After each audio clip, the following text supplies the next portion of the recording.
Muy buenas noches, queridos hermanos. La paz del Señor esté con ustedes. Y estamos, vamos a empezar con una pequeña oración para entregar este tiempo a nuestro Señor Jesucristo. Padre Santo, Padre bendito, gracias, Señor, por este día. Gracias por este tiempo, Señor Jesús. Y que todo lo que se haga sea para darte la gloria y la honra a ti, Señor Jesucristo. Gracias por tus siervos tuyos. Gracias por reunirnos, hacer coinonía, Señor, para glorificarte y alabarte.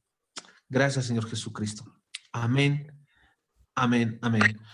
Muy buenas noches, queridos hermanos. Una vez más saludarlos.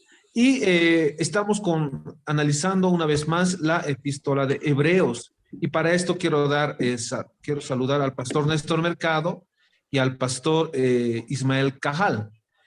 Muy buenas noches, pastor Néstor Mercado. Hola, ¿qué tal, Nelson? Me dijeron que ayer estuviste en la radio de Santa Cruz, que fue muy bueno el programa. Te agradezco mucho. Y también quiero agradecer a todos los hermanos de Bolivia en generar este espacio.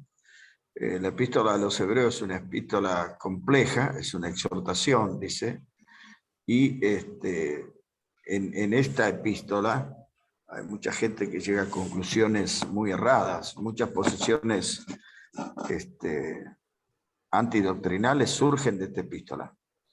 Y seguramente el pastor Ismael nos ayudará a dilucidar bien lo que Dios nos quiere decir. Así que estamos con una gran expectativa para recibir la palabra de Dios. Que Dios te bendiga, Ismael.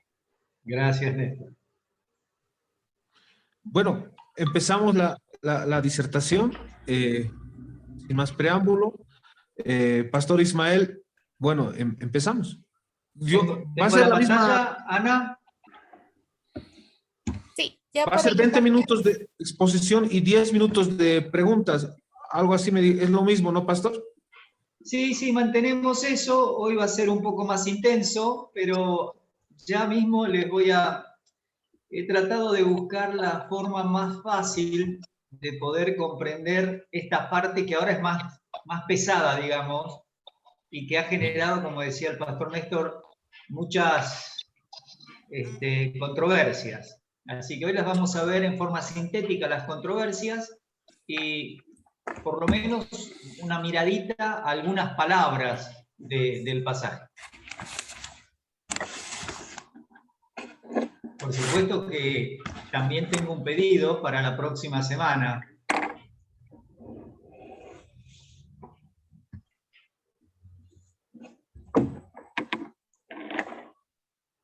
Bien.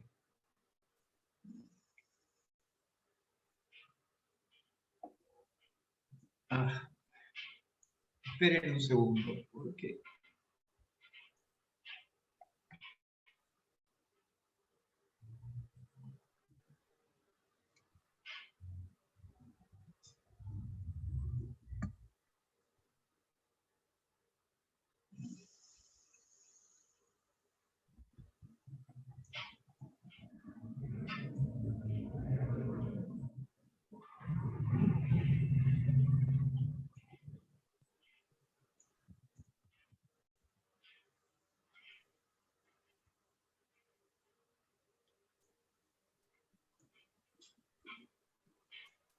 Bien, disculpen un segundito porque no todas las computadoras son rápidas.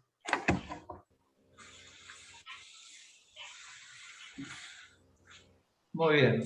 Lo que hoy nos correspondería, ingresando ya en nuestra tercera charla, es tratar de ver la segunda y tercera advertencia. Siempre digo que lo más importante a veces es tener la idea completa del libro, y me imagino que muchos de ustedes tienen esa idea completa. Así que ya les digo lo que quisiera que ustedes hagan. Preguntas que ustedes tengan. Nuestro tiempo es muy breve y si tienen preguntas, me las pasan por WhatsApp, no hay ningún problema.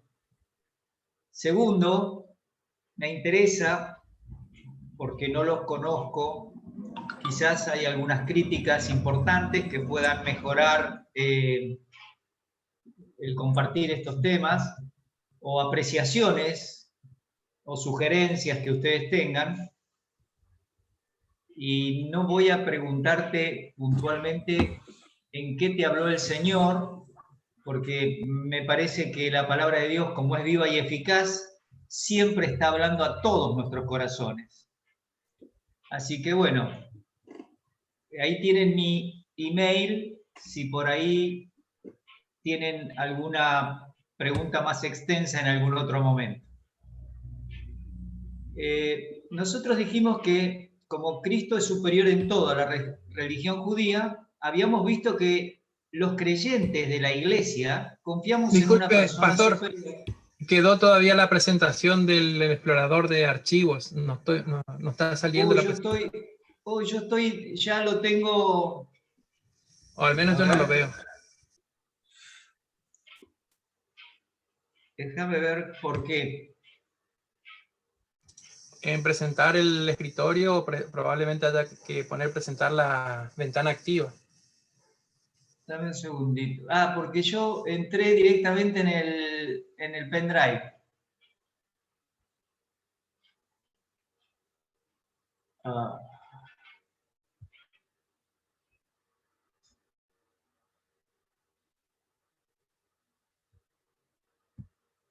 Ahí estamos mejor. Todavía nada. Ah, la ventana de compartir se cerró.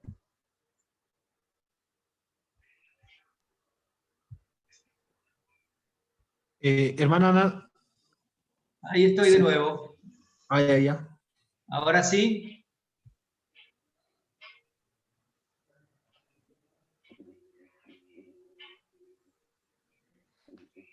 Ahora sí. Ahora Bien, sí. bien. Bueno, este es el sector del bosquejo que empezamos a estudiar la semana anterior. Y ahora nos tocaría esta parte, Cristo comparado con Moisés, con la segunda exhortación, y Cristo comparado con Aarón, que es luego la tercera exhortación. Yo igual apreté para compartir con el mouse, pero no me está pasando. Muy bien. Solo para que ustedes repasen, el bosquejo de las exhortaciones con respecto a la conducta también que nosotros podríamos tener para superar estos ejemplos que nos deja el pueblo de Israel. Lo más probable es que cuando hablamos del pueblo de Israel no tengamos mucha información todos de qué fue lo que pasó. Pero miren, un pequeño bosquejo. Cuando Cristo es comparado con Moisés y con Josué, es superior a Moisés en sus oficios y es superior a Moisés en sus ministerios. Esos son los versículos. Ahora, yo les dejo algunos principios. Cristo es colocado como apóstol y sumo sacerdote de nuestra profesión. Esa palabra profesión la tenemos que conocer en griego. Y es fiel al que lo constituyó, y eso se refiere precisamente a Dios Padre. Ahora, Moisés también es fiel, pero él era solamente un servidor en la casa o la familia de Dios, que en el Antiguo Testamento era Israel, no la iglesia. Y Cristo es superior porque además es el Hijo, es el heredero de todo, el dueño de todo y el hacedor de todo. Así que para estos creyentes judíos que estaban aflojando en la vida cristiana, esto era muy importante. Y además hay un aspecto, recuerden que Cristo tiene una gloria propia porque es el Hijo de Dios. La única gloria que se despojó es la parte visible de su gloria, porque no viviría nadie delante de su presencia. Pero Moisés se ponía un trapo, ¿recuerdan eso? Y en 2 Corintios 3, porque él reflejaba la gloria del Señor cuando bajó del monte. Pero Cristo tiene su propia gloria intrínseca. Ahora, algunos temas que hay que entender en el pasaje.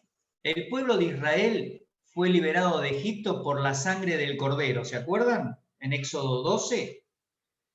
Pero el ejemplo de salvación del creyente es similar, porque el creyente cree en el Señor Jesucristo. Y Juan 1:29 dice aquí el Cordero de Dios que quita el pecado del mundo. Esto son similitudes, porque lo que habla el autor de Hebreos es ejemplos del Antiguo Testamento. Y Pablo también en 1 Corintios 9 y Corintios 10, cuando va hablando de algunos temas del Antiguo Testamento, va a tocar algunos principios que se usaban en el Antiguo Testamento, sobre todo el capítulo 10. ¿Qué más? Este pueblo tenía que entrar a una tierra que Dios le había prometido a Abraham, la tierra de Canaán. Entonces ese aspecto de dejar de deambular en el desierto y entrar en esa tierra se llamaba reposo. Pero ellos no creyeron que Dios les iba a permitir entrar. Si ustedes leen Números 13, Moisés manda un príncipe de cada tribu como espía. Cuando vuelven, solo 2 confiaban en que Dios les iba a dar la victoria, Josué y Caleb, pero los otros 10 decían nos van a comer, son gigantes, los hijos de Anac, que son inmensos. Bueno, todo eso, esa incredulidad, el no creer en que Dios les iba a dar la tierra, hizo que ellos volvieran al desierto 38 años más. Y la idea es que los creyentes podemos vivir en obediencia y confianza cada día, pero podemos correr el mismo peligro de endurecernos y desobedecer a Dios. Esto es lo que está en juego en este tema. Lo que hay que recordar que Canaán, la tierra, no era el cielo. Era un lugar donde tenían que conquistar, tenían que luchar para dividirse ese sector, esa tierra, porque estaba habitada por otros nativos de Canaán. Esto para el creyente es muy similar, porque el creyente tiene su vida cristiana y no es que ya está en el cielo, tiene pruebas, tiene tentaciones, tiene dificultades económicas, tiene un montón de temas que tiene que mantenerse en confianza con el Señor. Ahora, ellos como no confiaron en la palabra de Dios, murieron en el desierto, hasta que los hijos de ellos pudieron entrar en la tierra prometida, pero bajo el liderazgo de Josué. Yo les estoy haciendo muy rápido esto porque si no, no se entiende muy bien la amonestación. El autor, que ustedes saben que podría ser Lucas, asegura que ese ejemplo de desobediencia que tuvo el pueblo y ese endurecimiento también puede alcanzar al creyente.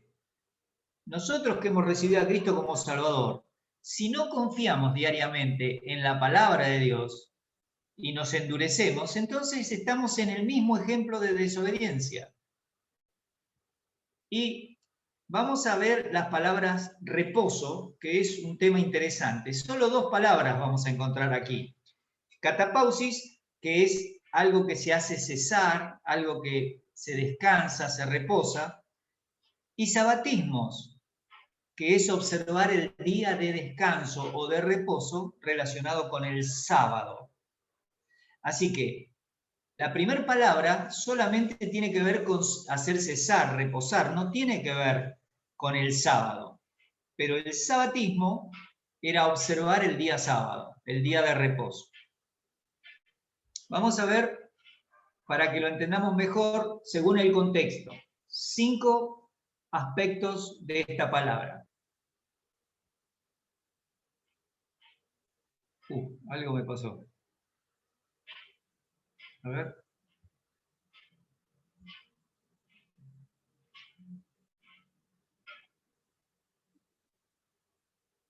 Ah, no lo veo acá. Algo le pasó, capaz que está más adelante. Bueno, entramos en la exhortación.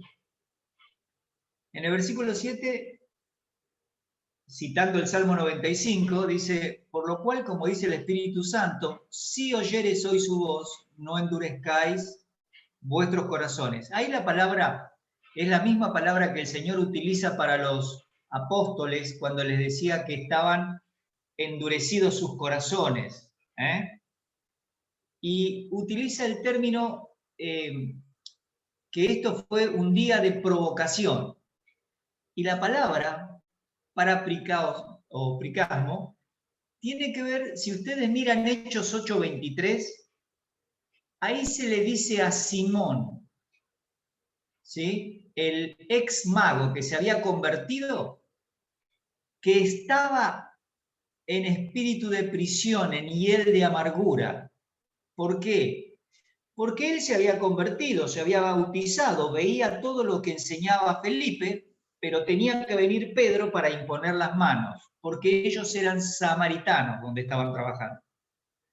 La imposición de manos en el libro de los Hechos hay que observarla detenidamente, no me quiero quedar ahí, pero ahí se utiliza esta palabra picra, de amargura, que va a aparecer en Efesios 4:31, porque la raíz de amargura, como va a decir Hebreos 12:15, contamina.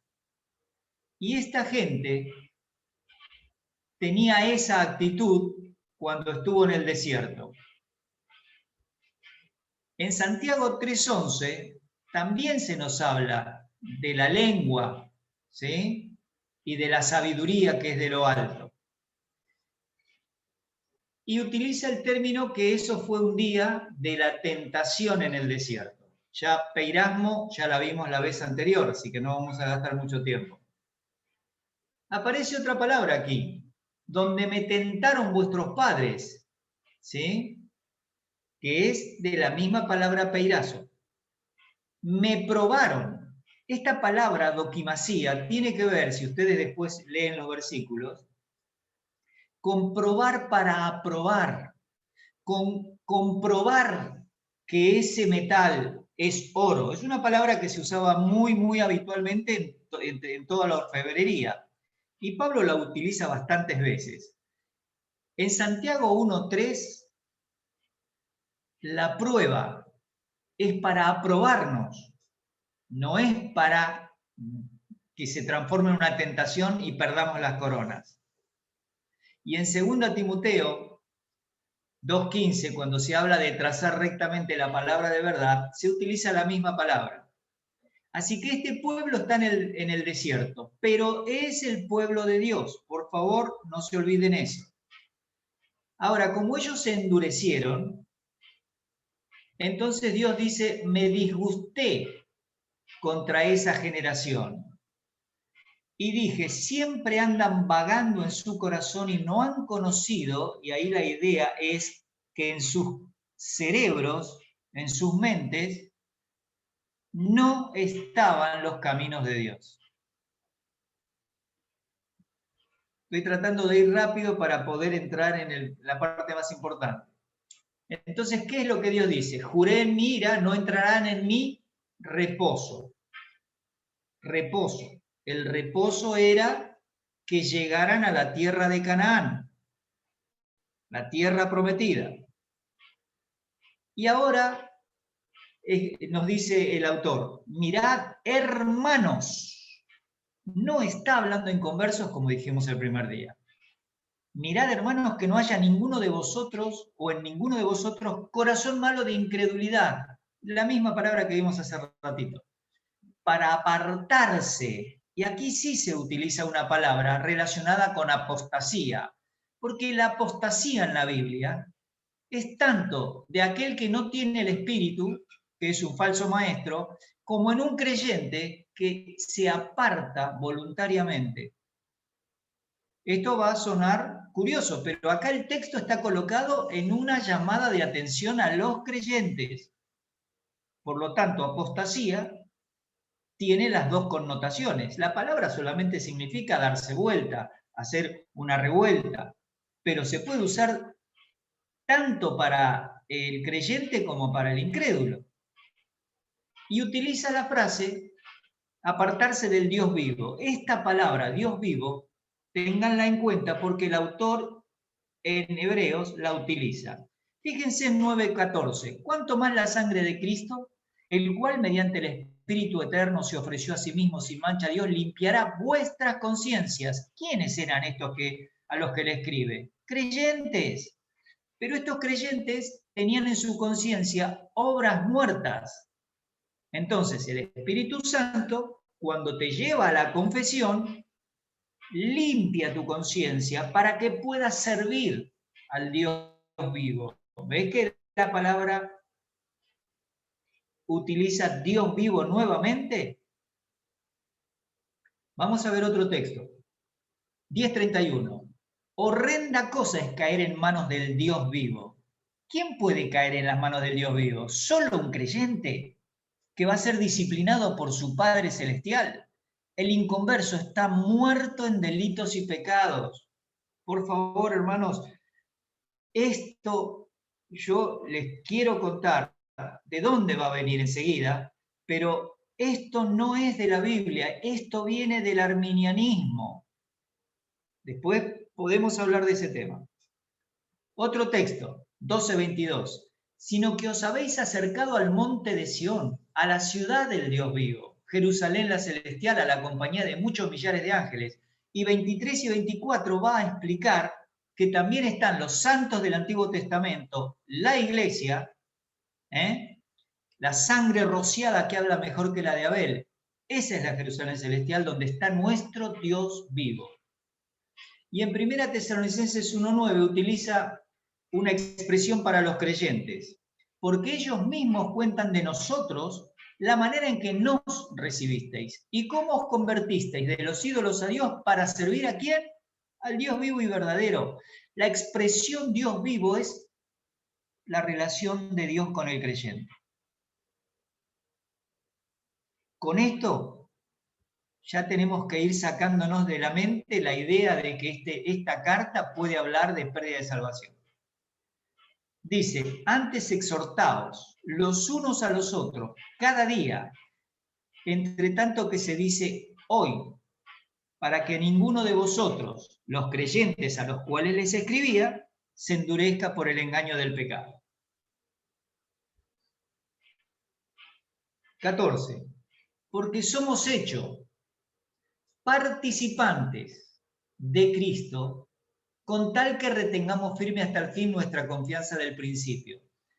Esto hay que entenderlo. Nosotros, con esta idea de somos hechos, con tal que, algunos han pensado, bueno, entonces la salvación se puede perder. El texto no dice eso. El texto lo que dice es que alguien nos hace participantes de Cristo. Esa palabra participante es compañero. Es la que se utiliza para el matrimonio, para una relación de amigos. A ver si, bueno, acá no les puse, pero después les voy a poner los textos. Y eso es lo que nos tiene que motivar a mantener hasta el fin nuestra confianza del principio cuando nos convertimos. Entre tanto, dice, que se dice, si oyeres hoy su voz, no endurezcáis vuestros corazones como en la provocación. ¿Cuál era el problema que estaba resolviendo el autor de la carta? Que estos creyentes podían, como vamos a ver después, dejar de avanzar en la vida cristiana. Entonces, enseguida vamos a ver por qué. Y ahora resume, ¿quiénes fueron los que habiendo oído le provocaron? ¿No fueron todos los que salieron de Egipto por mano de Moisés? La respuesta es sí, todo el pueblo de Israel. ¿Y con quiénes estuvo el disgustado 40 años? Con el pueblo de Israel.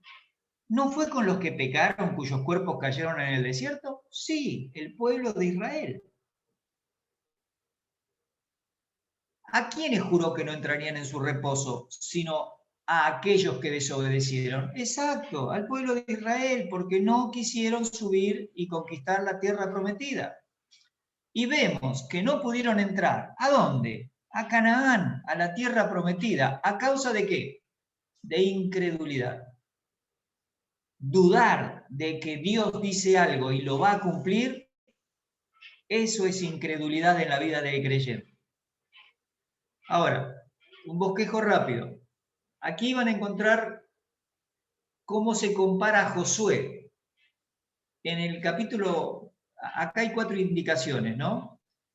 Ellos no entraron en el reposo de Canaán, pero nosotros podemos avanzar por fe, con temor bíblico. Como dice en capítulo 12, 28, tengamos gratitud y mediante ella sirvamos a Dios agradándole con temor y reverencia. Temor es el respeto que merece nuestro Dios por la obra que ha hecho. Del 9 al 13, ellos fueron desobedientes, fueron incrédulos en la palabra de Dios, pero nosotros podemos avanzar en el camino de buenas obras, porque sabemos que Dios lo preparó de antemano. Entonces podemos avanzar.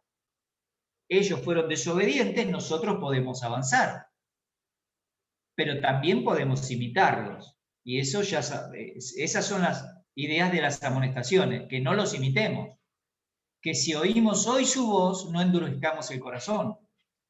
4:14. Ellos no tenían un sumo sacerdote como el que tenemos nosotros. Así que podemos avanzar aferrados de nuestra profesión.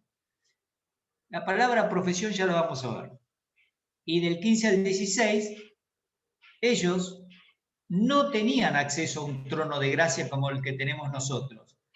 Y el que tenemos nosotros nos permite avanzar, recurriendo a cada momento para el oportuno socorro. En Éxodo 25 se nos enseña cómo se hizo el arca del pacto y el lugar donde, según Levítico 16, se colocaba el día de expiación, la sangre de uno de los 2 machos cabríos. Uno se ponía la suerte por Azazel y se enviaba al desierto, y el otro era en donde se colocaban las manos, se le mataba, se sacaba la sangre y se colocaba en ese lugar que era el propiciatorio. Ese era un lugar de juicio. Por eso tenía que haber sangre allí. Y la fidelidad de Dios al ver la sangre cada año permitía que no hubiera esa ira contra el pueblo y los consumiera. Pero nosotros tenemos un trono de gracia por la sangre perfecta de Cristo. Y nosotros podemos avanzar recurriendo constantemente, podemos ir en cualquier momento a ese trono. Ellos solo podían hacerlo con los sacrificios y los días que tenían que hacerlo. Nosotros tenemos acceso todo el tiempo. Bien. Cuando es comparado con Aarón, estos son bosquejos que quiero que ustedes lo van a tener en PDF. Se nota también 4 cosas. Que Cristo es superior al orden de Aarón porque es del orden de Melquisedec, un orden superior. Tú eres sacerdote para siempre. En cambio, el sacerdocio de Aarón termina en la muerte de Cristo, en su sepultura, en su resurrección, y el sistema que va a existir en el milenio, si estudian el libro de Ezequiel del 40 al 48, es un sacrificio del orden de Melquisedec. Ya no está el arca del pacto. Es decir, ya no hay día de expiación. Eso es importantísimo notarlo. Y van a ver que las fiestas tampoco son las mismas que había en Levítico. Ahora son menores y la más importante va a ser la de los tabernáculos. En segundo lugar, Cristo es superior en su capacitación, porque Él sí puede entendernos y socorrernos, porque fue probado de tal manera que tiene simpatía, esa es la palabra que utiliza el término griego. En tercer lugar, Cristo es superior porque ofreció un único sacrificio, y no uno tras otro, como tenía que hacer el sacerdote, uno por él y otro por el pueblo. Y ahí viene la tercera amonestación. 5:11 al 6:20, que son los pasajes más difíciles. Yo arranco en 5:1. todo sumo sacerdote tomado entre los hombres es constituido a favor de los hombres en lo que a Dios se refiere para que presente ofrendas y sacrificios por los pecados, para que se muestre paciente con los ignorantes y extraviados, puesto que él también está rodeado de debilidad. Y por causa de ella debe ofrecer por los pecados, tanto por sí mismo como también por el pueblo. Y nadie toma para sí esta honra, sino el que es llamado por Dios, como lo fue a Aarón. No les voy a prestar mucho tiempo en esto. Quiero seguir. 4.1. Temamos, pues, no sea que permaneciendo aún la promesa de entrar en su reposo, y este no es el reposo que ellos perdieron, este es otro reposo. Y entonces dice, alguno de vosotros parezca no haberlo alcanzado. Porque también a nosotros, ¿quiénes son nosotros? Los creyentes que estaban leyendo esa carta y el autor de la carta.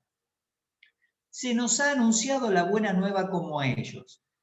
¿De qué está hablando esta buena nueva? ¿Del evangelio para convertirse o de la buena nueva de la vida cristiana que tiene el que ha recibido a Cristo? A ellos, que habían sido salvados en el momento de Éxodo 12 por la sangre del Cordero, ese pueblo ya estaba redimido. Nosotros, cuando hemos recibido a Cristo como Salvador, automáticamente estamos salvados. Pero la vida cristiana está contenida en ese evangelio, en esa buena noticia. Y no solo habla de redención, pagar el precio para que yo tenga redención, también habla de santificación. Y esta carta está hablando de madurez, de santificación, no de salvación. Y por eso a ellos no les aprovechó el oír la palabra, porque no fue acompañada de fe en los que la oyeron. No creían que Dios iba a hacer lo que dijo, meterlos en la tierra que le había prometido a Abraham, Isaac y Jacob.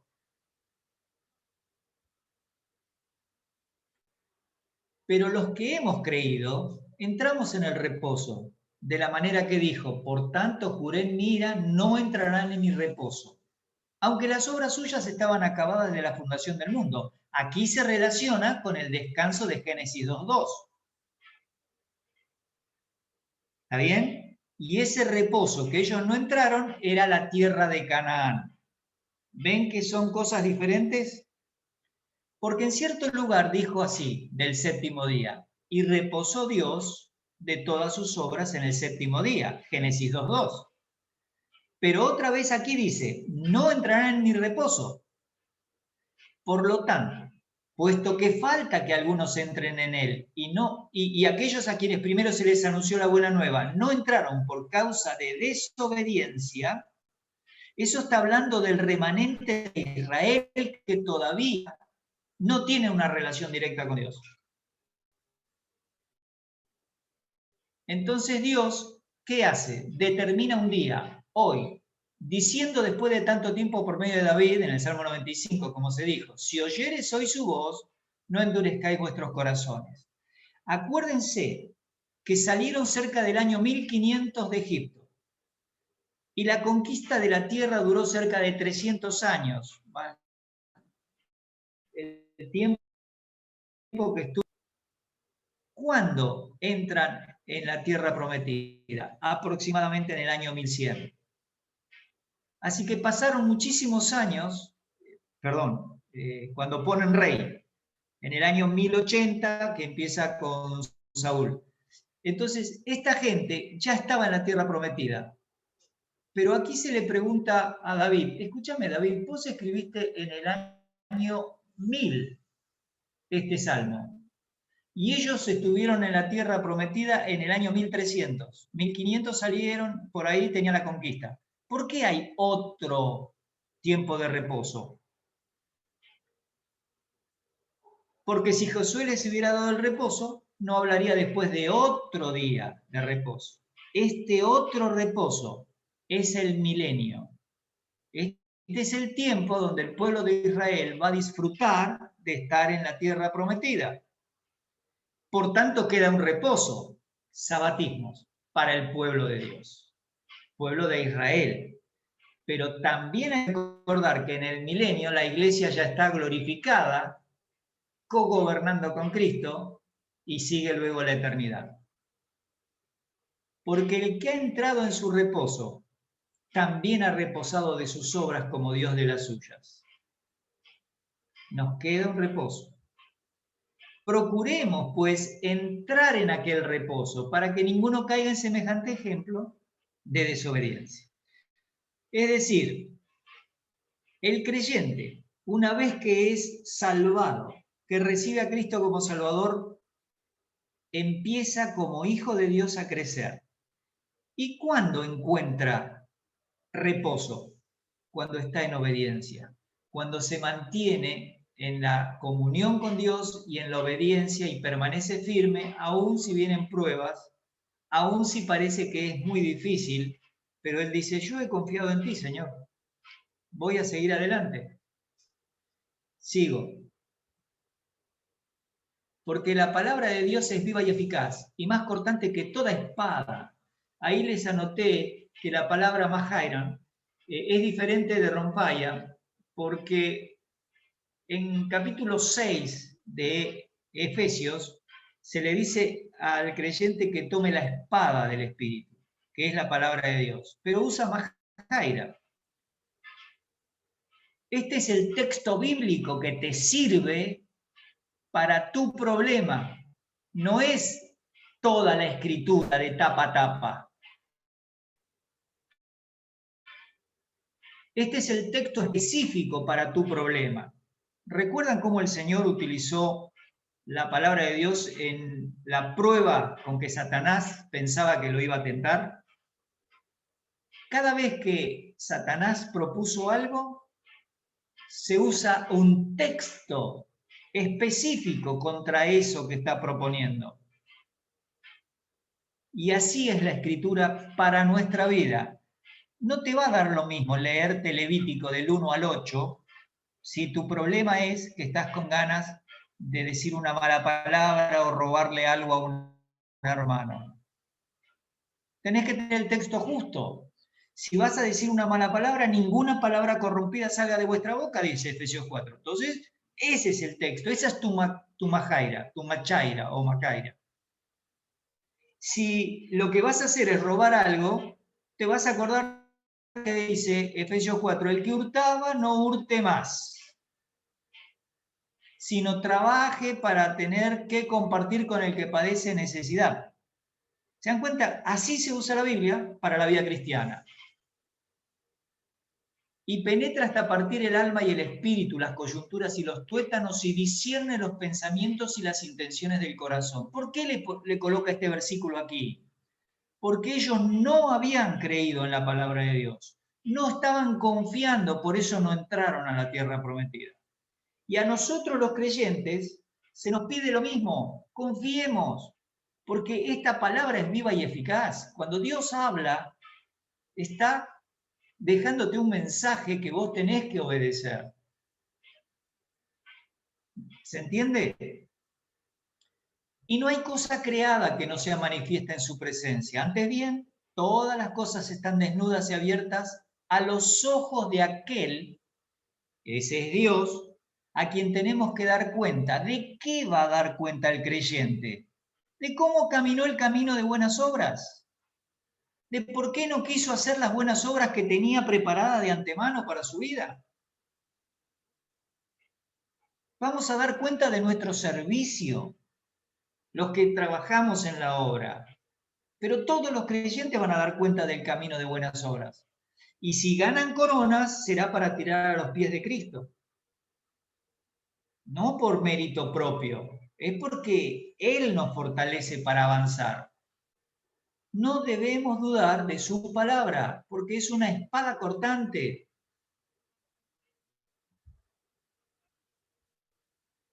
Por tanto, dice, teniendo un gran sumo sacerdote que traspasó los cielos, Jesús el Hijo de Dios, retengamos. Esta palabra retener es agarrar fuertemente con autoridad algo. y utiliza la palabra profesión, homologías. Solo tiene profesión el creyente, por eso en 3.1 dice, considerad al apóstol y sumo sacerdote de nuestra profesión. Esta es una carta de creyentes, para creyentes. Porque no tenemos un sumo sacerdote que no pueda compadecerse. Fíjense la palabra que va a utilizar, justamente les decía antes, está relacionada con simpatía. Él se compadece de nuestras debilidades. Ahí la palabra es astenias. La astenia en la vida del creyente ocurre por pecado. Ustedes miran Santiago 5 y había una persona, y si está alguno enfermo, llame a los ancianos. Ese tiene astenia. Ustedes van a 1 Corintios 11:30 y van a ver que los que no se examinaban en la cena del Señor, que tenían problemas interpersonales, podían estar asténicos, enfermos y muchos duermen, dice. Esa es la disciplina del Señor en el creyente. No es que la vida cristiana es un viva la pepa, hago lo que se me da la gana. Fui llamado con un propósito. Tengo una profesión. La palabra homología quiere decir lo mismo. Es la misma palabra de confesión que usa 1 Juan. Entonces, el creyente ha sido llamado a ser a la medida, a la estatura, a la plenitud de Cristo. Entonces, la obediencia es un aspecto fundamental y hay consecuencias cuando no seguimos ese camino de buenas obras. Entonces dice, él fue tentado, pero no utiliza la palabra peirazo desde el aspecto de la tentación. Fue probado en todo, según nuestra semejanza, pero sin pecado.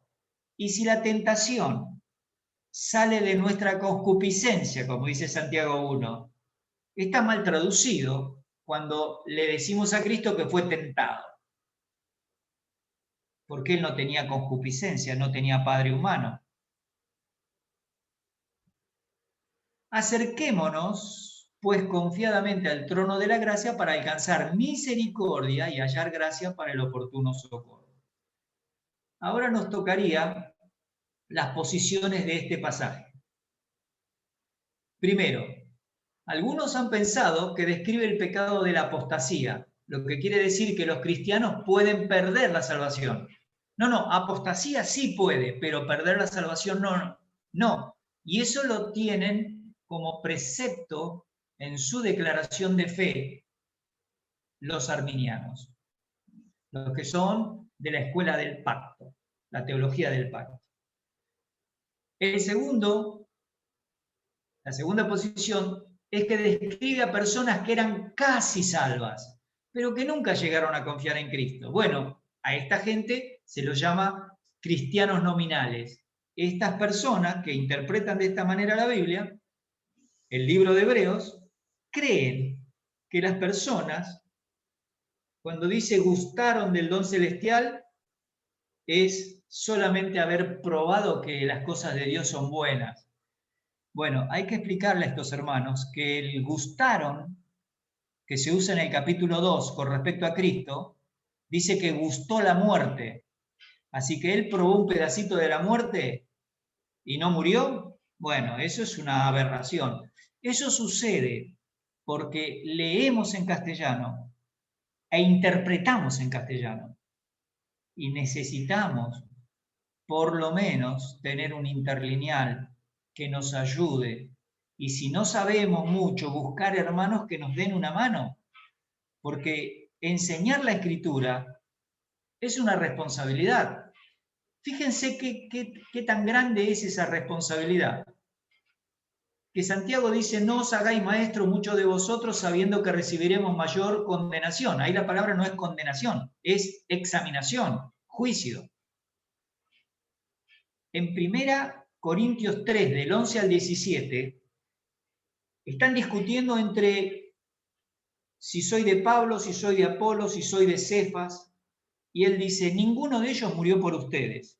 El fundamento es Cristo.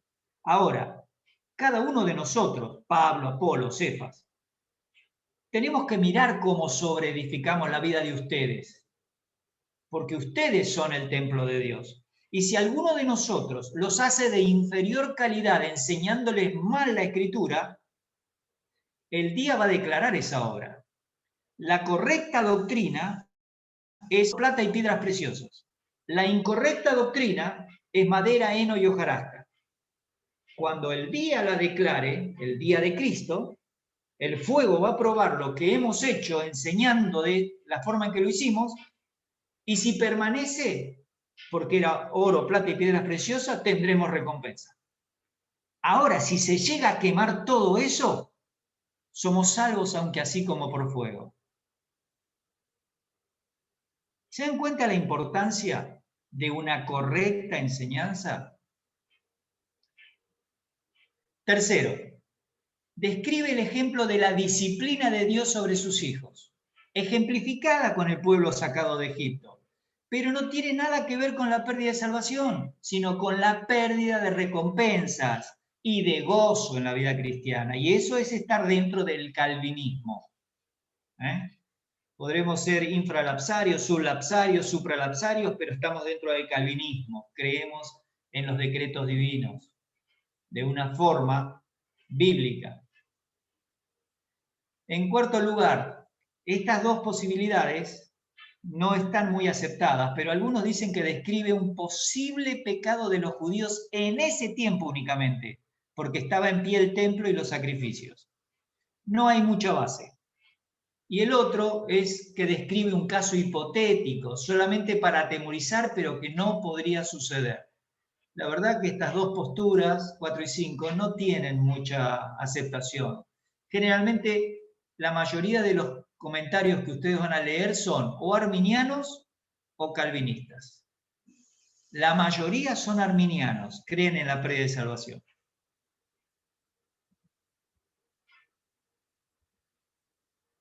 Bueno, aquí vamos a parar un poquito, vamos a darle tiempo. Tiempo para ver si hay preguntas. Amén. Bueno, queridos hermanos, ¿alguna pregunta, algún aporte? Bien, buenas noches, gracias y paz del Señor Jesucristo. Les saluda el hermano Daniel Vareiro de la ciudad de Buenos Aires, Argentina. Yo tengo una pregunta, por favor. Sí, hermano, lo escuchamos.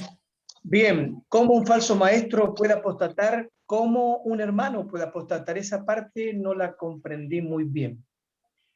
Sí, la actitud del pueblo que fue redimido por la sangre del Cordero en Egipto, sacado de Egipto y llevado hacia la tierra de Canaán, capacitado por 2 años en el desierto para aprender el arte de la guerra, porque tenían que conquistar la tierra prometida, no era un lugar donde era todo gratis y caía del cielo.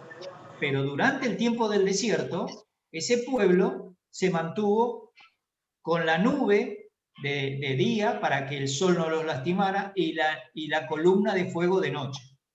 Recibían todos los días el maná. El día que entran a la tierra prometida, se acaba el maná y empiezan a los granos tostados. Entonces, ese proceso del pueblo siendo llevado se llama apostasía, recién lo vimos, porque no quisieron entrar a la tierra prometida. Esa idea de una revuelta a la voluntad de Dios se llama apostasía en la Biblia. Lo que pasa es que cuando nosotros leemos los diccionarios bíblicos escritos, en la mayoría los artículos se sacan de muchos lugares, pero a veces hay escritos que son de católicos. Hay escritos que son de testigos de Jehová, de protestantes arminianos, de protestantes calvinistas. Entonces, al tener tanta variedad de definiciones, ellos nos dicen, lo que ellos creen. Ahora les voy a mostrar eso en la palabra recaer. Van a ver cómo alguien puede colocar exactamente lo que dice el griego y cómo otros pueden interpretar la palabra griega según su posición teológica. Y cuando vos traes una posición teológica de los traductores, vos no sabés lo que dice la palabra de Dios. Solo sabés lo que Él te tradujo. Por eso necesitamos tener un poquito de idea de los originales. Si no, dependemos de lo que otro nos dice. Trenchard, Bruce, Nicolau, los que son de la escuela del pacto, ellos tienen ya una postura antes de interpretar. Entonces, muchas cosas van a estar bien, pero muchas van a estar mal. Y por eso, ya que el pueblo pudo tener apostasía, y ya era el pueblo de Dios, por eso es horrenda cosa caer en manos del Dios vivo, el Señor juzgará a su pueblo, capítulo 10, nos muestra que eso es castigado por Dios. Y el inconverso, dice Judas, no tiene el espíritu. Él está en contra de la palabra de Dios, pero él no tiene el espíritu. ¿Está bien? Johnny. No te escucho.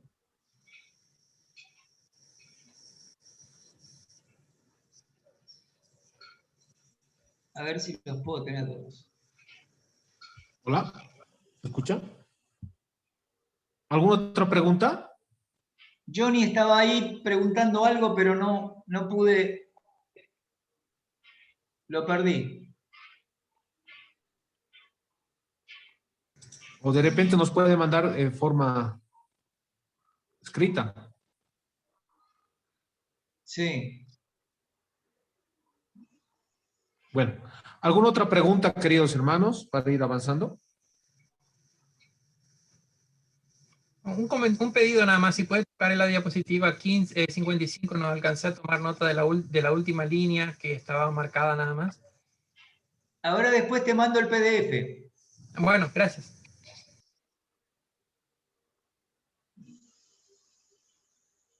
¿Otra pregunta, hermanos? ¿Aporte para continuar? Sí, otra más, Pastor Ismael. Entonces, esa apostasía no es pérdida de salvación. Entonces, en el hermano cuando mencionó... No, la salvación no se pierde porque nunca depende del ser humano. La salvación es un obsequio de Dios. Y las 33 riquezas de la gracia dicen que en el momento de recibir a Cristo, estás trasladado al reino de la luz de su amado Hijo. No estás más en el reino de las tinieblas. Inmediatamente sos adoptado. Inmediatamente estás sellado con el Espíritu Santo hasta el día de la redención de la posesión adquirida. Te puedo dar las 33 riquezas de la gracia y eso te demostraría soteriológicamente que el plan de Dios es perfecto. ¿Qué es lo que se mezcla con el arminianismo? Confunden salvación con santificación. Salvación es soberana de Dios. Santificación es responsabilidad de cada creyente. Es el lugar, en la salvación Dios me toma a mí. En la santificación yo le voy dando lugar a Dios para que controle mi vida. ¿Se entiende? Amén. También nos escriben, dice, por favor, Pastor Ismael, ¿nos puede dejar su correo en pantalla? Creo que, ¿no? Sí. Sí, ahí en el PDF también va a estar, porque armé un coso. Sí, sí, sí. Bueno, otra pregunta, aporte para avanzar, hermanos. Creo que la mayoría ha estado claro. Estamos yendo muy rápido porque no podemos ver tanto solamente vamos a ver los mensajes admonestatorios. Pastor, se habla sobre el reposo espiritual, en otras palabras, ¿verdad? Cuando habla del reposo. 4. porque en el Antiguo Testamento he estado leyendo en Salmo 116, versículo 7, habla de un reposo espiritual también. O estaría, no sé si nos podría explicar esa parte específicamente, pastor. Sí, lo leemos. En Isaías 28, 12 también creo que está ahí del reposo espiritual. Vamos al Salmo 116.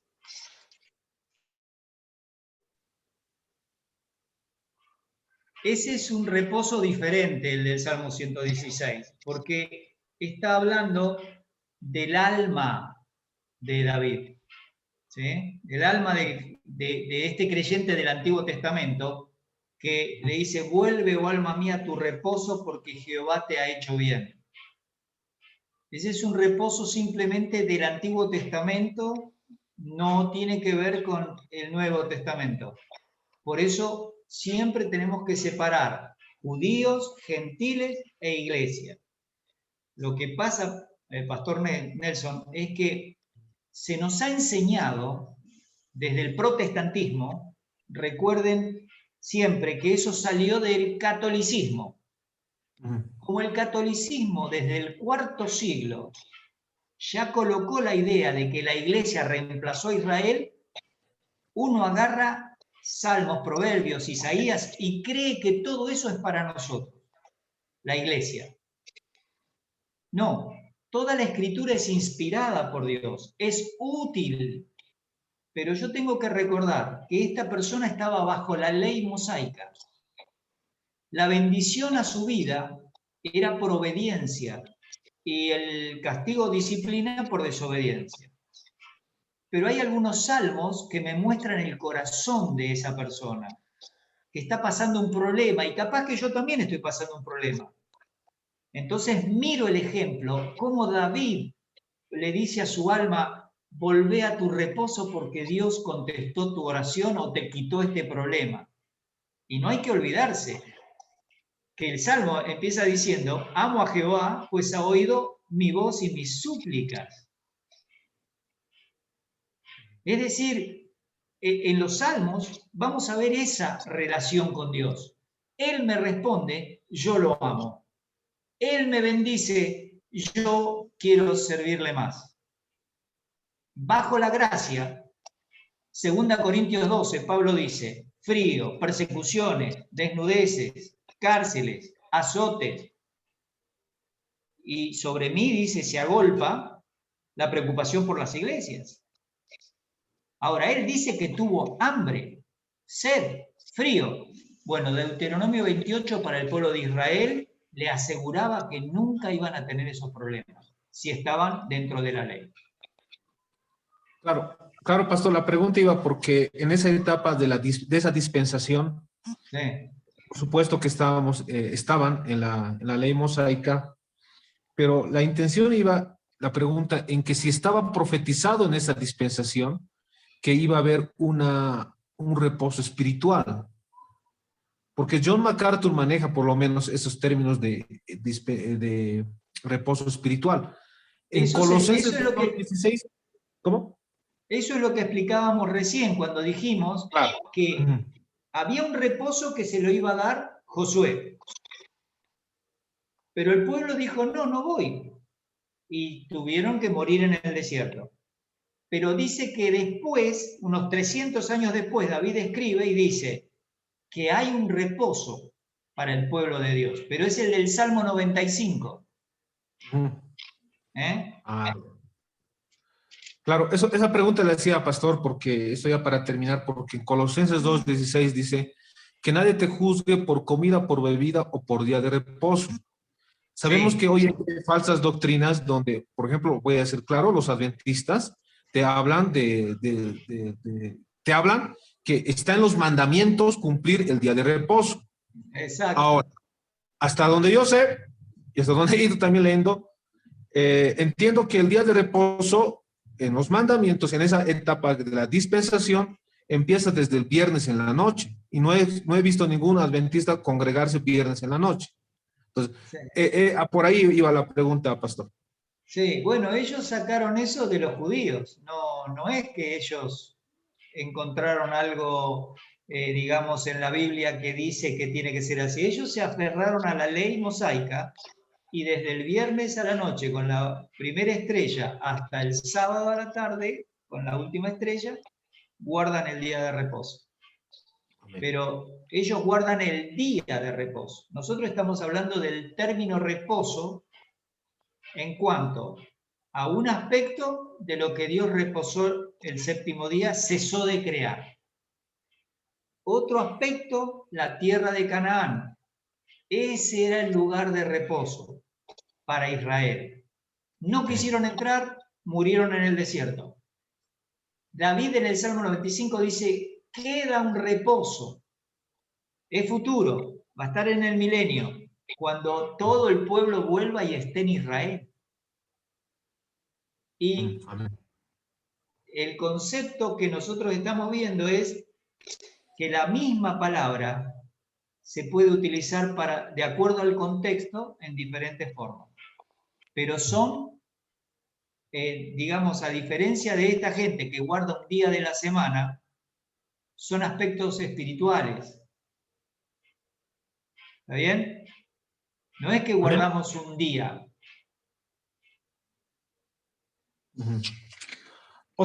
¿Algún aporte, otra pregunta, hermanos, para continuar con la disertación? Bueno, pastor, creo que continuamos con la disertación. Voy. Hola. Hola, hola. ¿Hay alguna pregunta más? Sí, ¿qué tal? Buenas noches. Edgar de Buenos Aires. ¿Cómo está, hermano? Buenas noches. Bien. Estoy viendo una pregunta que hicieron por escrito la señora Raquel, que me parece también bastante importante y también yo me la hacía hace un tiempo. Quisiera que la respondiera, por favor. Sí, por favor, si hermano nos pudiera ayudar en la lectura de ese mensaje, la verdad, lo que no leí, por favor nos pudiera ayudar para... Dice, la señora Raquel pregunta, ¿cómo se entiende en el capítulo 2, versículos 7 y 9? Porque dice que Jesús fue hecho un poco menor que los ángeles. ¿Cómo se explica? Sí, tiene que ver con la encarnación. Ajá. Tiene que ver con ese proceso. Hay que recordar que fue declarado Hijo de Dios con poder por la resurrección de entre los muertos. En el sentido de las limitaciones que tuvo por haber adquirido un cuerpo humano, es un poco menor que los ángeles. Mientras estaba en el cuerpo... Él nunca dejó de ser Dios, pero su cuerpo le limitaba en todo lo que un ángel puede hacer, que es trasladarse de un lado a otro sin necesidad de estar sujeto en tiempo y espacio. El hecho de que un ángel pueda, como en Daniel 9, aparecer de improviso y explicarle todas las cosas y desaparecer, el Señor caminaba, estaba sujeto con hambre, con sed, con sueño. En ese claro, aspecto, ley física, digamos. Exactamente. Aún, él dice en Juan 3, el Hijo del Hombre que está en el cielo. Estaba hablando con Nicodemo, pero él está en el cielo, dice en griego. Él sabía lo que había en el hombre, es decir, la omnisciencia, la omnipresencia, ¿sí? Y la omnipotencia no se habían apartado de él. Lo que no se le veía era la gloria visible. Eso se llama kenosis, es decir, ese anonadamiento, esa humillación, es eso, porque él adquirió un cuerpo para toda la eternidad. Y en ese sentido, ningún ángel tiene un cuerpo y ni estuvo limitado a un cuerpo físico como nosotros, porque él se hizo semejante a nosotros en todo, pero sin pecado. Ok, ahora se entiende. Y ahí, por ejemplo, perdón, en primera Hebreos capítulo 1, versículo 13, Sí, cuando lo compara a los ángeles con el Cristo resucitado, pone a los ángeles en un nivel inferior. sí, Y cuando en el capítulo 2 lo compara con el Cristo encarnado en su ministerio acá en la tierra, habla de un estado de superioridad de los ángeles. sí. O Pero sea, además, Sí, dale. Dale, no, dale. termina. No digo que Cristo resucitado, ascendido, la Biblia dice superior, ya no está limitado como durante el ministerio acá, es superior a los ángeles. Capítulo 2, Cristo en su tiempo acá en la tierra se hace inferior por todas las cosas que dijiste, se sustrajo de la manifestación de todo su poder. No es que no lo tenía, se sustrajo, ¿no? Sí. ¿Es así o no es así? Perfecto. Muchas gracias, pastor. No. Bueno, continuamos con la disertación, queridos hermanos. Bueno, Pastor Ismael, lo escuchamos. Bien. Ahora vamos a entrar en la tercera exhortación, que también está relacionada con la palabra de Dios, porque todo lo que estamos viendo que el autor de la carta a los hebreos quería dejar es la relación que tiene el creyente con la palabra de Dios. Porque se puede deslizar de la palabra, puede dudar de la palabra, puede descuidarla, pero todo eso le va a implicar un problema tarde o temprano. Entonces ahora sigue la tercera amonestación. Acerca de esto, de lo que quiere explicar acerca de los sacerdotes y todo eso, y de los sacrificios, tenemos mucho que decir y difícil de explicar por cuanto os habéis hecho tardos para oír. Porque debiendo ser ya maestros, después de tanto tiempo, tenéis necesidad de que se os vuelva a enseñar cuáles son los primeros rudimentos de las palabras de Dios, y habéis llegado a ser tales que tenéis necesidad de leche y no de alimento sólido. ¿Ustedes están notando que el autor está hablando a creyentes? Recuerden que el inconverso está muerto en delitos y pecados, que la palabra de Dios es una locura, no se puede entender porque debe discernirse espiritualmente, y al estar muerto espiritualmente, ¿qué puede entender? Nunca pueden ser hechos tardos para oír los inconversos. Están muertos. No tienen noción. Podemos explicarle algo de Dios y todo eso, pero estas verdades espirituales, si el Espíritu Santo no obra, no las van a entender nunca. El Dios de este siglo cegó su entendimiento para que no les resplandezca la luz del Evangelio. ¿Seguimos?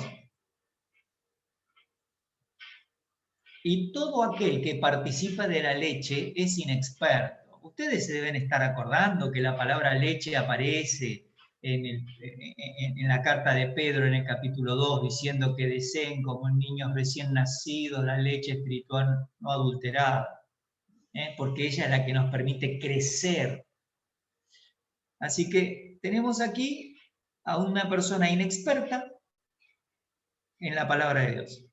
Pero el alimento sólido es para los que han alcanzado madurez, teleio, no perfección, madurez, para los que por el uso tienen los sentidos ejercitados, es decir, al conocer más de la Escritura es como que hago gimnasia con mi mente para discernir lo que está bien y lo que está mal, lo que le agrada a Dios o lo que no le agrada. Esas son las ideas. Y ahora entramos en las partes que han dejado muchos problemas. Por tanto, dejando ya los rudimentos de la doctrina de Cristo. Ahí tienen las palabras en griego para que ustedes vean. Aquí se refiere a las cosas elementales de las enseñanzas o de la doctrina que recibían estos creyentes del Señor Jesucristo, acerca del Señor Jesucristo. No se olviden que algunas cosas ellos tenían en el Antiguo Testamento del Mesías y por lo tanto conocían. Eran rudimentos, eran básicas, no estaban tan metidas en todo lo que es la cristología que los apóstoles habían escrito y que estaban enseñando. Vamos adelante a la perfección. Otra vez la palabra es teleios, madurez. En 1:3, en capítulo 1, versículo 3, ya dice que Él era el resplandor de su gloria y la imagen misma de su sustancia, y quien sustenta todas las cosas con la palabra de su poder, habiendo efectuado la purificación de nuestros pecados por medio de sí mismo, se sentó a la diestra de la majestad en las alturas. Ahí tenemos otra vez esto de teleios. Y en 2 Pedro 1:21, como estábamos viendo, lo mismo, las mismas ideas. Yo lo que pretendo es que ustedes los lean después a los textos para ver cómo se apoyan en estos temas. Ahora va a decir algo negativo, que no hay que hacer algo que es echar otra vez el fundamento. Es decir, no se puede volver ahora que estamos avanzando en la vida cristiana al principio. No tiene sentido, es pérdida de tiempo, hay que avanzar. Y dice que el fundamento tenía una doctrina, arrepentimiento de obras muertas. Algunas personas, porque ven la palabra metanoia, están creyendo que tiene que ver con conversión. No, la palabra arrepentimiento y la palabra cambio de idea, metameleia, son dos palabras que se pueden usar de acuerdo al contexto para creyentes o para inconversos. Arrepentimiento es simplemente un cambio en la mente que me hace dar vuelta, voy más allá. ¿Sí? Es como un giro de 180 grados. Y ellos estaban habituados a las acciones, puntualmente a los pecados, a las obras muertas, y estaban siempre pretendiendo que algo sucediera en esto. Hebreos 9:14 dice, la sangre de Cristo es la que te limpia de estas obras muertas para que sirvas al Dios vivo y verdadero. ¿Y cómo sabemos esto? Porque nos enseña 1 Juan capítulo 1 y capítulo 2 que el creyente, por la confesión, genera nueva comunión con el Señor. No pierde la salvación, no se trata de salvación, se trata de santificación, de servicio, de crecimiento, de la fe en Dios. Ustedes saben que la palabra fe en Dios, que se utiliza varias veces, fíjense ahí en el libro de Hebreos, sobre todo en el capítulo 11, aquí se está hablando de la fe para la vida cristiana. Recuerden que hay 4 divisiones grandes de la palabra fe. Una es la fe como el cuerpo de doctrina. Es peor que un incrédulo y ha negado la fe. La fe es el cuerpo de enseñanzas bíblicas que tiene el creyente.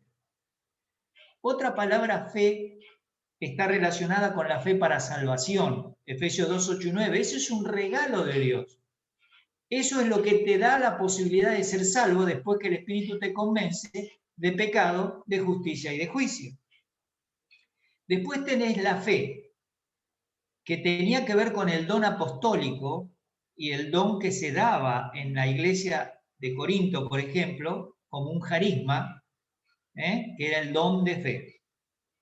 Y con el don de fe podías trasladar un monte o decirle a un sicómoro que se pusiera en el mar. Y la otra fe es la fe de la vida cristiana. 2 Corintios 5 dice, por fe andamos, no por vista. Todos los héroes de la fe, que le llamamos así en Hebreos 11, es por fe. Si ustedes agarran el capítulo 11 y pintan la palabra fe, van a tener un ejercicio bárbaro, pero lo interesante es que de las 25 veces que van a encontrar fe, testimonio, lo que van a ver es que por la fe ellos hicieron cosas que parecían imposibles. Taparon boca de leones, apagaron fuegos impetuosos, las mujeres recibieron los muertos mediante resurrección y otros prefirieron morir. Otros vivieron en cuevas. andando de un lado para otro, de los cuales el mundo no era digno, pero esos también eran héroes de la fe. Y la fe en la vida cristiana, Santiago 2 nos dice que puede ser útil, como estas de Hebreos 11, o puede ser una fe inútil o demoníaca. El creyente tiene las dos posibilidades de ejercitar su fe. Una fe es la que imitan estos hombres de Dios que están allí, y otra es la que le dice al hermano cuando tiene una necesidad, dice Santiago, vayan en paz, van a ser calentados y saciados por Dios. Y dice, y si vos tenés para ayudarlo, esa fe es ociosa, es inútil. Bueno, ¿se dan cuenta? Y el ejemplo que toma Santiago es Rahab, que ya había escuchado de Dios y creyó y recibió a los espías. Esa fe actuó con ella. Y también te habla de Abraham, porque la fe de Abraham no fue probada cuando tuvo que salir de su tierra. No, es cuando tiene que ofrecer a Isaac. Ya Abraham tenía comunión con Dios, tenía relación con Dios, había escuchado las promesas de Dios, había nacido su hijo y ahora su hijo lo tenía que llevar para entregar en un altar. Por eso dice, la fe actuó, y por eso está justificado, declarado como una persona correcta, justa, porque su fe se mostró en que entregó a su hijo. Porque tenía la fe, dice Hebreos 11, de que Dios podía levantarlo de entre los muertos a su hijo. Así que este tema de la fe en Dios es un tema que ellos estaban otra vez hablando de estos temas. Tenemos que ir adelante a la perfección. Esa es la frase que hay que tomar. Vamos adelante. Seguimos, porque este pasaje es más largo. 6.2. De la doctrina de bautismos. Algunos dicen lavamiento. La palabra es bautismo ahí. Y lo que está hablando, como se ve en 9.10, las diversas abluciones y todo, y podemos leer todo el Levítico y nos vamos a dar cuenta cómo se lavaban los diferentes sacrificios, cómo había que lavarse en las contaminaciones con muertos, con animales muertos. La verdad es que ellos, con un trasfondo judío, tenían mucha información de estos temas, pero en la vida cristiana habían aprendido otras cosas. La imposición de manos para conferir dones. Eso lo vemos en el capítulo 6 de Hechos. Elegimos 7 diáconos, les imponemos las manos y automáticamente las 3 cosas que ellos tenían, buen testimonio, lleno de fe y lleno del Espíritu Santo, tenemos a Esteban haciendo milagros, tenemos a Felipe haciendo milagros, señales, prodigios y milagros, y esas no las tenían antes. Bueno, eso es porque están de acuerdo con la imposición de manos que podía haber en algunos casos del Antiguo Testamento. La imposición de manos de Moisés sobre Josué, la imposición de manos sobre el sacerdocio que hizo Moisés sobre Aarón, y así se hacía después en el resto de los sumos sacerdotes. Así que volver a ponerse a estudiar esos temas son leche, está diciendo el autor. Yo les quiero hablar de lo que hace Cristo hoy por nosotros como sumo sacerdote, según el orden de Melquisedec, y tengo que volver a hablar de estas pequeñas enseñanzas que el primer tiempo de creyente todos lo tienen que conocer. Imposición de manos, lo que decíamos recién. Resurrección de los muertos. Claro, estos son temas escatológicos. ¿Cómo van a resucitar? 1 Corintios 15.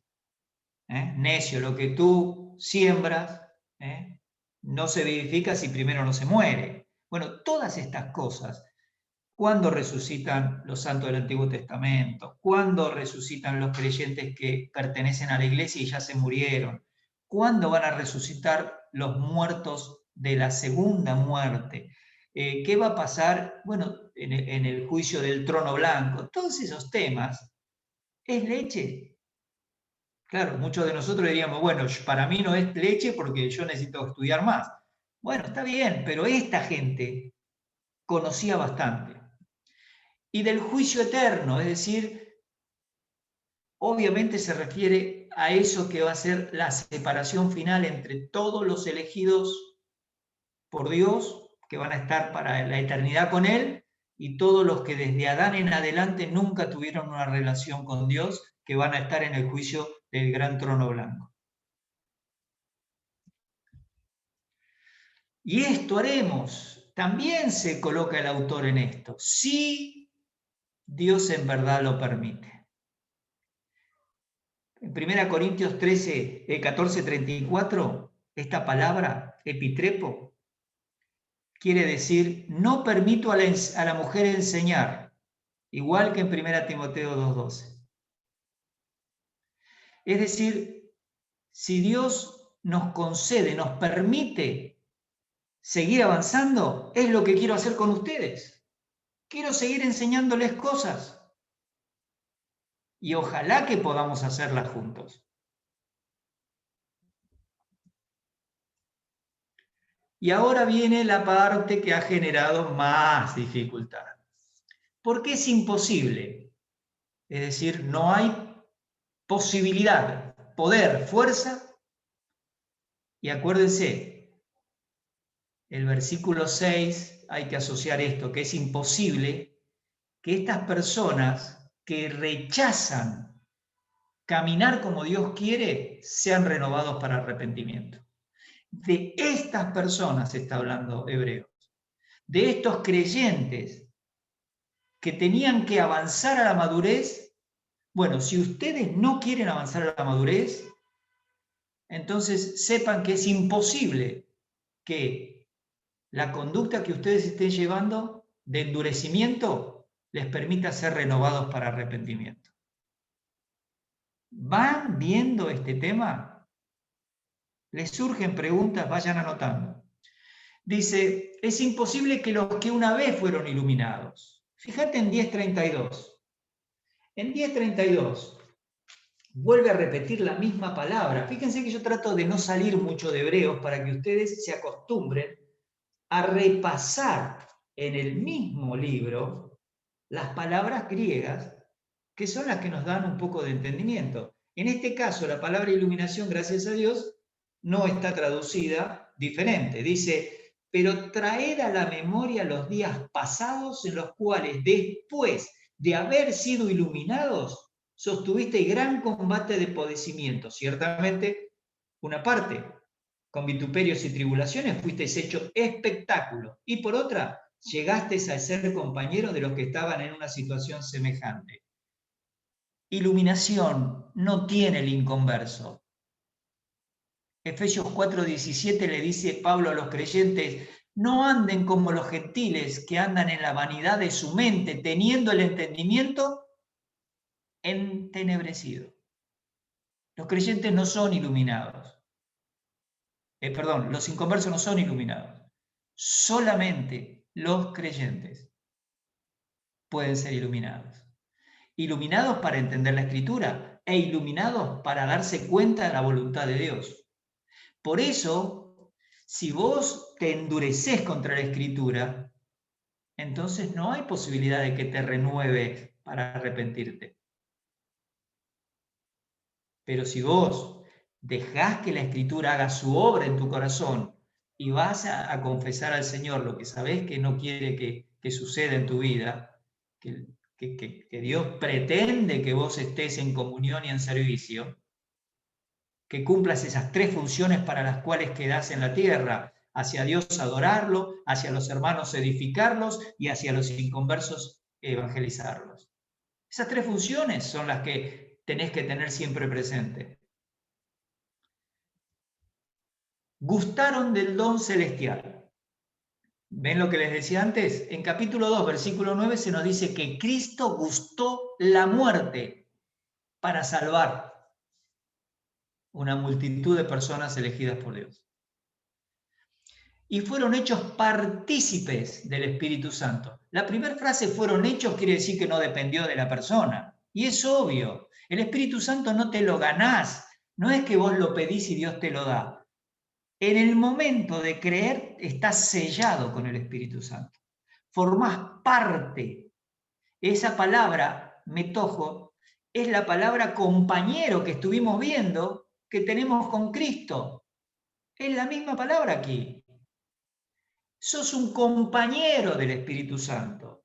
Son colegas. Mira, en Lucas 5:7 están pescando y llama a los compañeros para poder sacar los peces, porque si no se rompían las redes.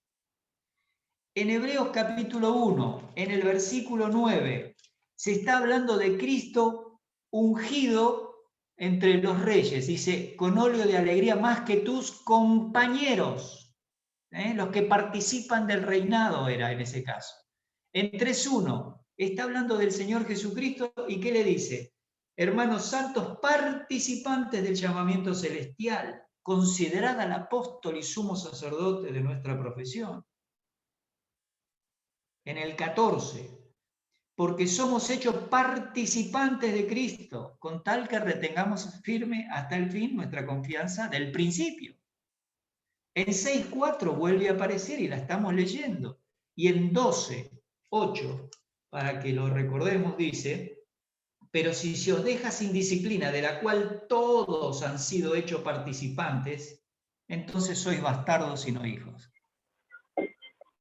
El autor no se equivocó cuando eligió las palabras, porque el autor fue guiado por el Espíritu Santo.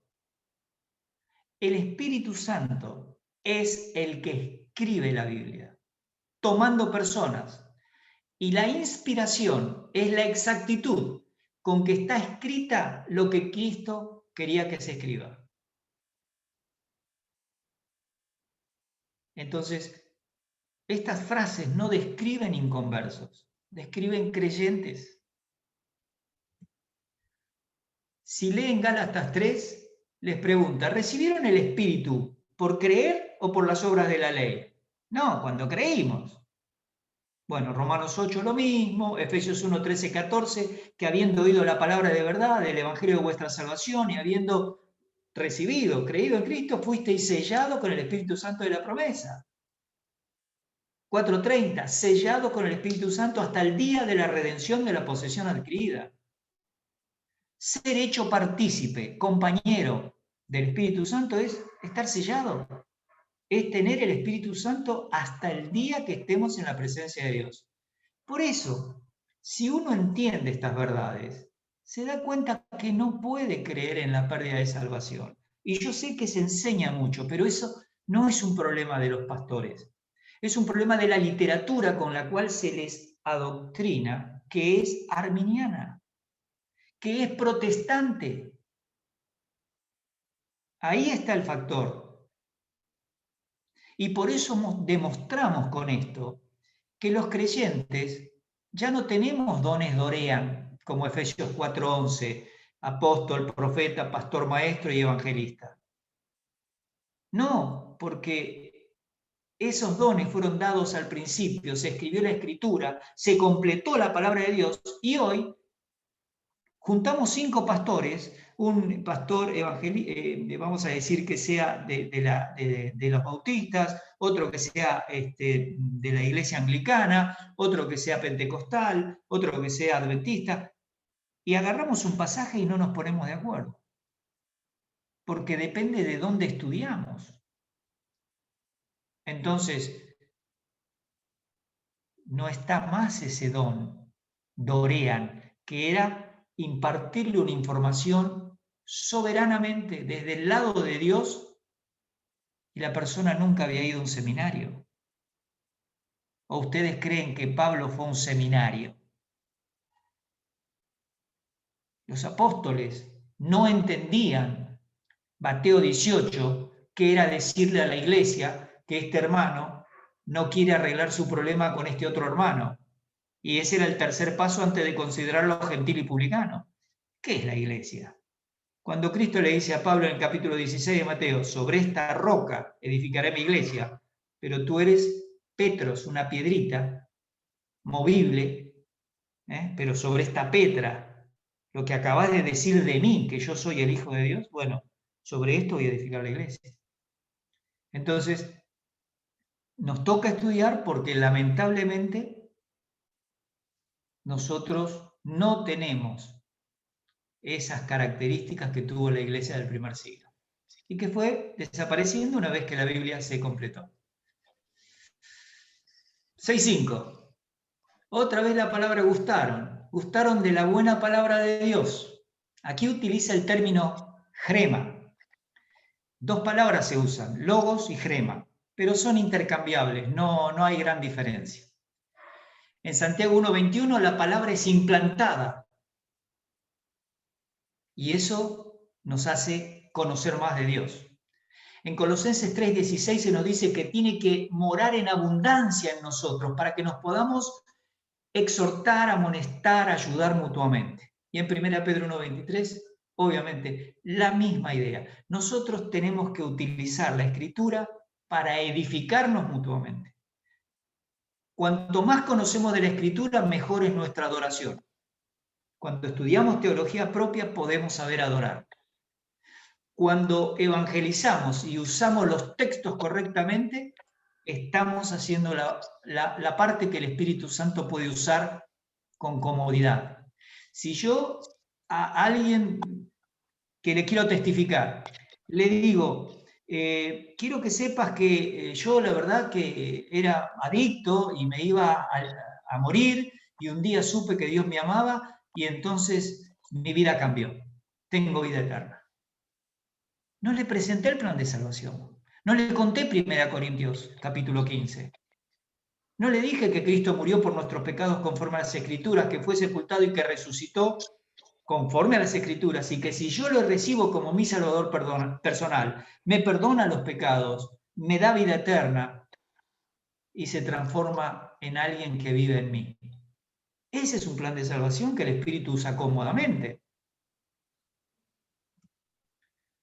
Los poderes del siglo venidero, es decir, qué cosas va a haber en el siglo venidero, en los cielos nuevos y la tierra nueva. 2.5. Porque no sujetó a los ángeles el mundo venidero, acerca del cual estamos hablando. El autor está hablando del mundo venidero. Y esta gente gustó los poderes del siglo venidero, entendió, participó de esa información. Ven que estos eran creyentes que conocían, pero se habían dedicado a deslizarse de la palabra de Dios, a endurecerse contra la palabra de Dios, a descuidarla, a dudar. Y entonces la palabra de amonestación breve, dice el autor, que le había escrito, era para que avancen a la madurez. Marcos 9:1 también les dijo, de cierto os digo que hay algunos de los que están aquí que no gustarán la muerte hasta que hayan visto el reino de Dios venido con poder. Cuando yo leí estos pasajes, recién convertido, pensaba que algunos de los apóstoles todavía estaban vivos, porque el reino de Dios con poder no había venido. Hasta que después, leyendo lo que sigue en el versículo 2, me di cuenta que se refería a que los tres subieron con el Señor y se transfiguró. Pero ellos sí conocían los poderes del siglo venidero, por toda esta información que hay. Vamos terminando. Y recayeron. Ahora quiero contarles algo interesante. Esta palabra parapesontas, que viene de picto, caer a un lado, caer en el camino, es la única vez que se traduce recayeron. Y la pregunta es, ¿por qué el autor entendió que había, o el traductor quiso poner recayeron? Si no dice recayeron. Ahora vamos a ver un poco más. Les aclaro que esto no es apostasía, esto que está hablando aquí. Porque es el único lugar que se traduce recaer. Se puede traducir delito, transgresión, caída, pecado, por algunos traductores. Pero ahora vamos a hacer un cuadro y van a ver ustedes la diferencia. Esos que cayeron a un lado sean otra vez renovados para arrepentimiento. ¿Vieron lo que les decía al principio? Es imposible que sean renovados para arrepentimiento. Estas personas que conocen esto, pero deciden apartarse del Señor. Porque, ¿qué otra cosa hay sino la disciplina que Dios le dio al pueblo cuando no quiso entrar a la tierra prometida? No hay otra cosa. De esto está hablando. Y utiliza metanoia de nuevo. Y entonces explica algo. Crucificando de nuevo para sí mismos al Hijo de Dios. Es como que la persona pretende, después de todo lo que conoce, después de que conoce la voluntad de Dios, que es un salvo y que deja de confiar en Dios, es como crucificar de nuevo para sí mismo, para sí mismo. El Hijo de Dios no se puede volver a crucificar. Sería ilógico que la única cosa que le queda sería volver a convertirse. Y no se puede volver a convertir. Eso es imposible. Y si él se endurece, no hay arrepentimiento. ¿Por qué? Porque se endureció. Y por eso va a ser disciplinado. Exponiéndole a vituperio. La conducta de ese creyente no da un buen testimonio de Cristo. Y esa frase famosa, si ese es creyente, yo prefiero seguir siendo incrédulo. Estaban descuidando la palabra de Dios. Y no iban a tener posibilidad de ser renovados para arrepentimiento, porque lo único que te lleva al arrepentimiento es la palabra de Dios. Alguno piensa, no, pero el Espíritu Santo tiene que obrar. ¿Con qué creen ustedes que obra el Espíritu Santo? Con la palabra de Dios.